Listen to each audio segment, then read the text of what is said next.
Au fond tu voudrais être libre quand la joie te touche. Bonjour à tous. Bienvenue dans l'émission Vivre libre, au-delà des sentiers battus. C'est là où on se sent bien. On se sent merveilleusement libre et avec beaucoup d'énergie. Mais qu'est-ce qui fait que la plupart d'entre nous manquent de cette énergie ? On est tout le temps fatigué, on est tout le temps en train de s'occuper d'autres choses qui nous prend la tête et qui nous aspire vers un fond où on se retrouve acculé à nos problèmes. Alors, on va parler de tout ça avec Farzad, qui est toujours là. Bonjour. Comment ça va, Farzad ? Ça va bien, merci. Ça va. Il y a de la joie, il y a de l'énergie. C'est ça. Et parfois, il n'y en a pas pour certaines personnes. Et pour nous-mêmes, puisque nous sommes humains. C'est ça. Et ça arrive. C'est Ça arrive. Mais on aimerait que ça arrive moins souvent. On aimerait avoir plus d'énergie plus souvent. Ouais. Être positif, joyeux, heureux. Ouais. Le plus souvent possible. Ouais. Mais pourquoi alors cette énergie n'est pas présente ? Parce que l'énergie, c'est quoi ? Et pour être heureux, il faut avoir de l'énergie, ça c'est sûr. Si tu n'as pas d'énergie, ce que tu vas vivre, c'est tout simplement la répétition, l'habitude et les trains-trains. Et tu répètes. Et tu dissipes ton énergie dans ce sens-là, quelque part. Ben oui. Déjà, c'est quoi, comme tu disais, c'est quoi ne pas avoir d'énergie ? Je ne sais pas si on arrive à se configurer dans ces situations, on arrive à se voir un jour où j'ai pas d'énergie pour aller au travail. Oui. Où j'ai pas d'énergie pour accueillir mon enfant. Lorsque à la fin du travail, je suis rentré à la maison, l'enfant arrive tout plein de joie, de gaieté, d'énergie. Puis moi je dis mais non, mais j'en peux plus. Oui. Où j'ai pas d'énergie pour mon conjoint ou pour un ami ou pour écouter quelqu'un qui est en train de me parler mais j'arrive pas à l'écouter parce que j'ai pas d'énergie. C'est ça. Mais d'où vient l'énergie alors ? Je sais pas. Franchement, j'arrive à voir un peu de qu'est-ce qui fait qu'on en manque ou des situations dans lesquelles on en manque. Ouais. Par exemple, un chef d'entreprise qui va manquer d'énergie pour animer son équipe, pour avancer. Il y a quelque chose qui le bouffe de l'intérieur, mais il s'en rend pas compte. Et parfois, certains, par exemple, qui sont arrivés à de hauts niveaux, de hauts fonctionnaires, des politiciens, des chefs d'entreprise, ils se disent, mais quel sens à ma vie au final ? J'ai fait plein de choses, mais j'ai l'impression que tout ce que je fais est répétitif. Et j'ai toujours pas cette énergie. Et il m'a fallu toute cette énergie avant pour faire tout ce que j'ai fait, mais là, je n'en ai plus. Quand on va en profondeur regarder, mais qu'est-ce qui se passe là ? Il semblerait, alors là, c'est une hypothèse que je donne, ça a vérifié ensemble, qu'il y a tellement de choses qui ont été voulues, année après année, 10 ans, 20 ans, 30 ans, ces choses qui sont voulues dans la vie. Quand on est politicien, c'est normal, on veut des choses. On veut des choses pour sa ville, pour les gens, même pour faire le bien, au fond. Ces choses que nous voulions, on nous a pris à chaque fois une part d'énergie. Et comme nous voulions, nous avons pris quelque chose, quelqu'un nous a vu, il nous a dit, moi aussi je veux. Je veux un peu de ça. Donc on lui a donné un peu d'énergie. Un autre est venu, on a donné. On a été glorifié, on a été encensé, parce qu'on a eu un peu d'argent, un peu de pouvoir, c'est normal. On a passé à la télé, on a eu quelques émissions radio, on a eu nos moments de gloire, on va dire. Ça nous a pris un peu d'énergie à chaque fois. On arrive à un point où on n'en a plus. Mais il me semble, ce que tu dis là, si j'ai bien compris, c'est que quelque part l'énergie est présente. On a tous un capital énergétique. Mais il semblerait que ce capital énergétique, on ne l'utilise pas à bon escient. On l'utilise pour se trouver une situation qui me convient. C'est-à-dire pour remplir mon vide, ce que j'aimerais avoir, ce que j'aimerais vivre. Donc, j'utilise cette énergie pour faire naître le désir que j'ai. Et donc, à ce moment-là, l'énergie, ton capital d'énergie se dissipe. Et tu n'as plus la possibilité d'avoir cette énergie pour être vrai. Et être vrai, ça demande beaucoup d'énergie. Ça demande que toute ton énergie soit rassemblée dans un seul moment où tu peux le faire sortir. Et pour faire ça, il ne faut pas que tu sois distrait. Et c'est la distraction qui fait que l'énergie se dissipe. On est tous distraits quelque part, tu vois.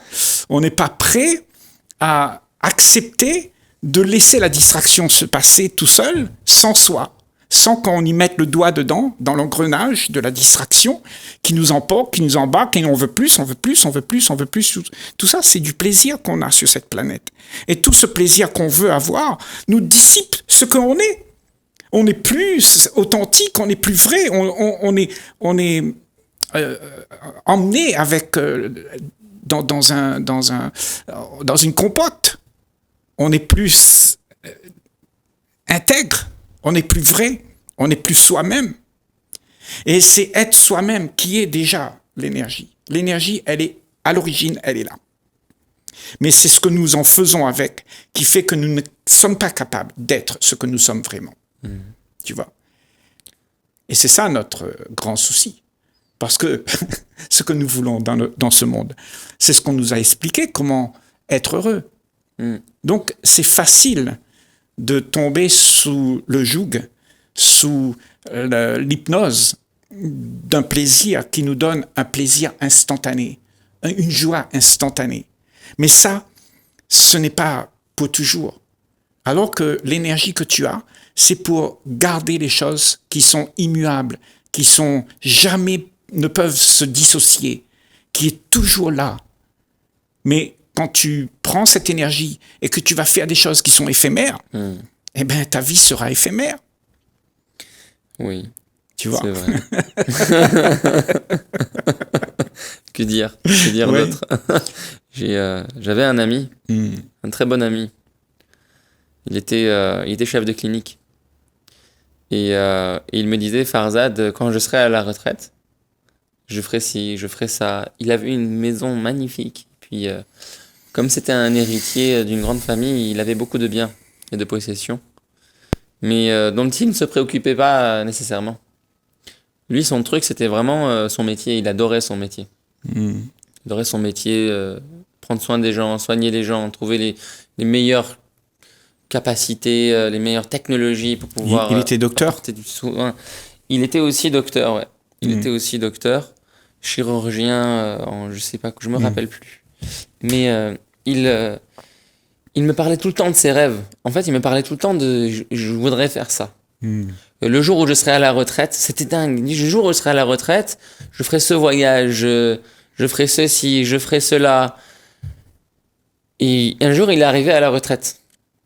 Moi, à l'époque où je le connaissais, j'avais une vingtaine d'années. Lui, il en avait plus de 60. Et on discutait comme on discute, toi et moi. Et puis l'âge de sa retraite est arrivé. 3 ans n'ont pas passé qu'il est mort.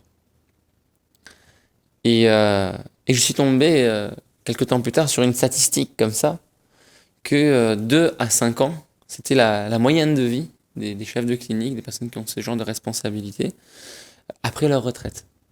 D'accord. Et c'est dire que peut-être, là comme on discute de comment est-ce qu'on peut ne plus avoir d'énergie, et que cette énergie, quand on l'a plus, on peut en mourir en fait. Bien sûr. Et on en meurt quand il y en a, ils disent j'arrêterai jamais de travailler parce que si j'arrête, je meurs. Mais en fait, je pense que c'est plutôt, il semblerait là, comme on discute, ça me vient comme ça, que tant qu'on continue à se mentir, on a toujours une raison d'espérer de continuer à vivre notre illusion. C'est ça. Mais dès lors qu'on s'en rend compte, dès lors qu'on arrête ça, dès lors qu'on stoppe toutes les sources qui semblaient nous donner de l'énergie, on se rend compte qu'on n'en a plus. Oui. Et le corps meurt, quoi. Enfin, ça en est fini de l'individu. C'est la dégénérescence. La dégénérescence, exactement.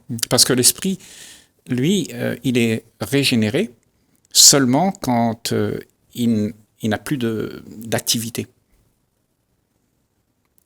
L'esprit intègre qui a la capacité d'être joyeux, d'être heureux, d'être présent, c'est un esprit qui est vide de toute pensée.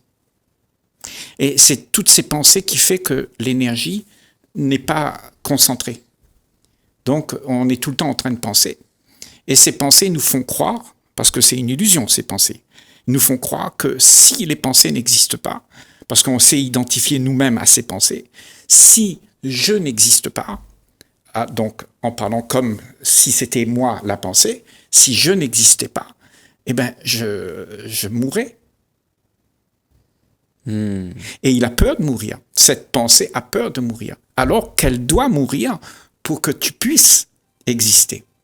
Pour que l'énergie puisse exister. Pour que l'esprit soit capable d'être dans son état la plus belle, la plus optimale.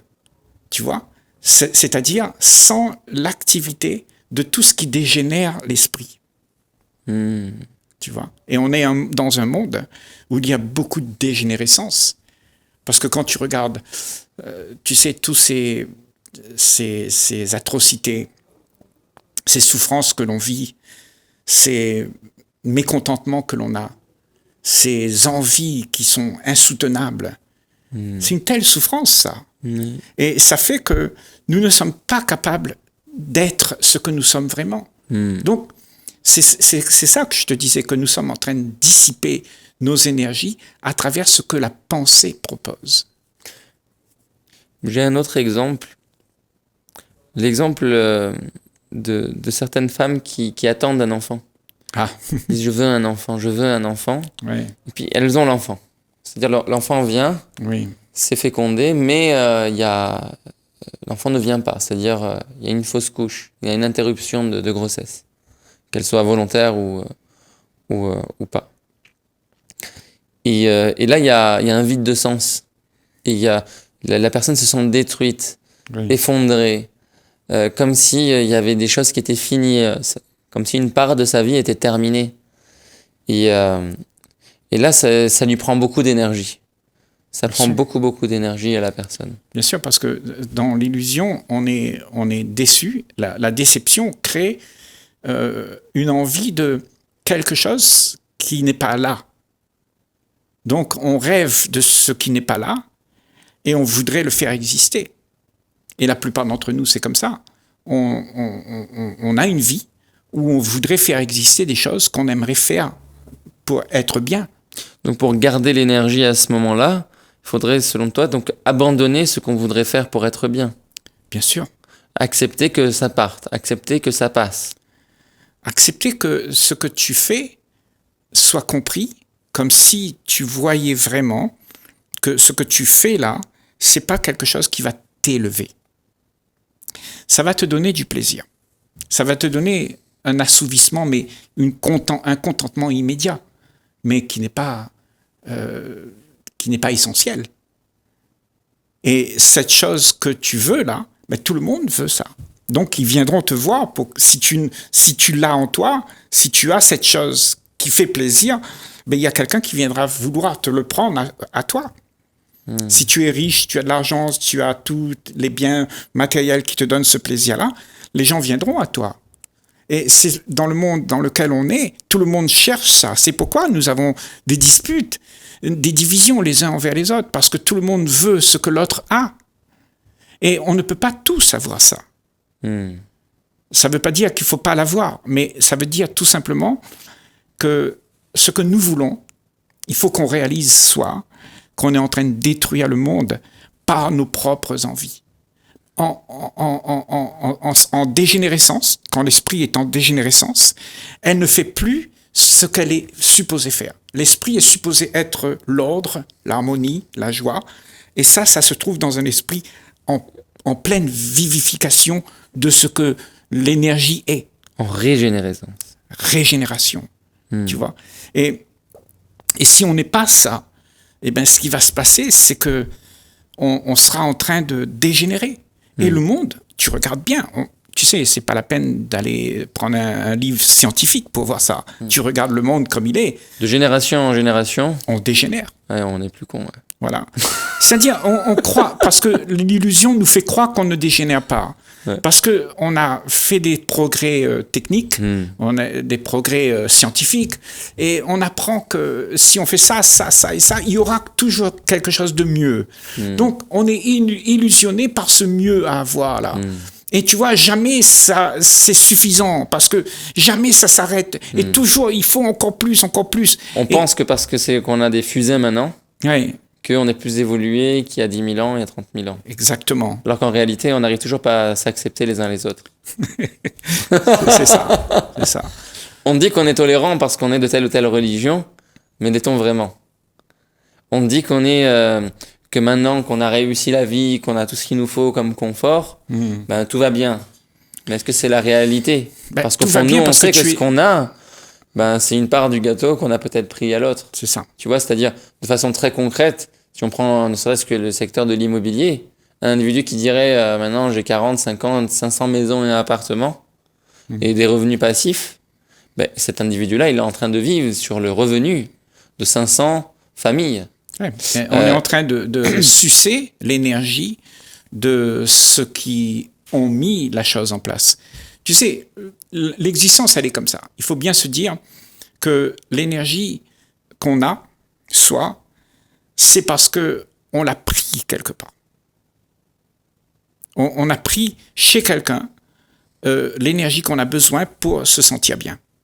Okay? Et tout se passe comme ça. Tu vois?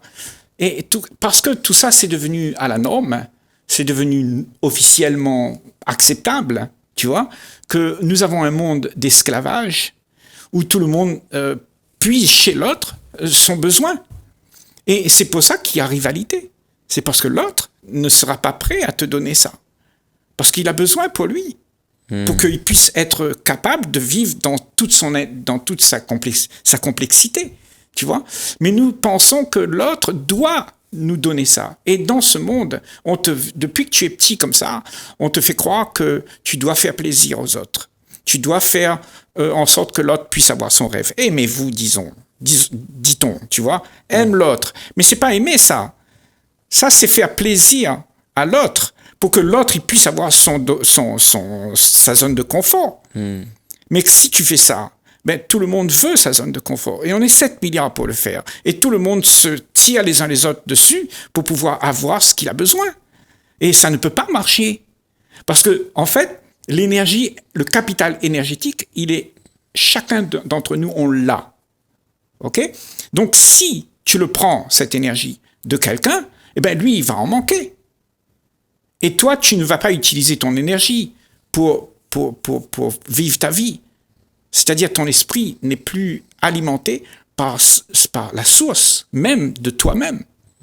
Donc tu n'es plus dans le présent, tu es dans ce que tu aimerais. Tu dirais donc rendre l'énergie qu'on a pris aux autres. Faut de l'audace pour ça. Faut du courage pour ça.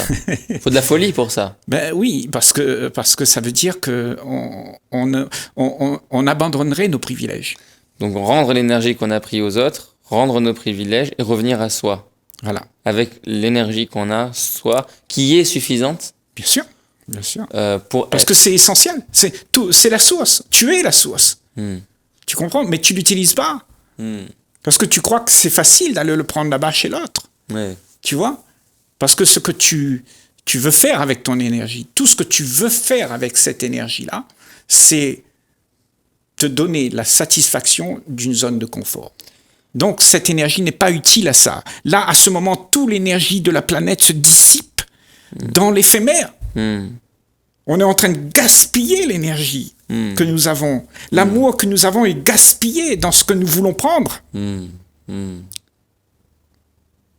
Et toujours vouloir prendre, eh ben, ça crée un désordre total dans ce monde. Parce que ça fait qu'il y en a qui vont manquer. Ils vont manquer de quelque chose. Parce que toi, tu as pris. Parce que celui qui aura le plus, c'est celui qui a le plus de capacité à prendre.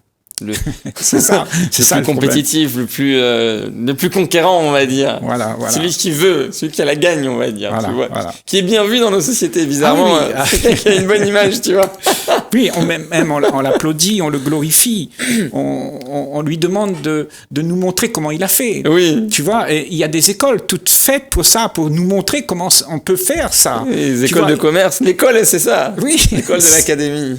Et c'est ça qu'on a créé nos écoles, pour qu'on puisse imiter ces fous savants qui ont détruit la planète, pour que nous aussi on puisse avoir l'opportunité de détruire Mais c'est inconscient tout ça. On ne croit pas qu'on détruit. Tu sais, on dit seulement, moi je veux être riche, mais je veux quand même mon meuble en tech. Et pour avoir ton meuble en tech, tu détruis la forêt, mon gars. Tu vois. Et c'est ça. Et tout le monde croit que cette vie, c'est normal. C'est la chose à la norme que tout le monde applaudit. Et en fait, il faudrait qu'on sorte de là, Farzad. Sortons. Guy, comment ça se fait que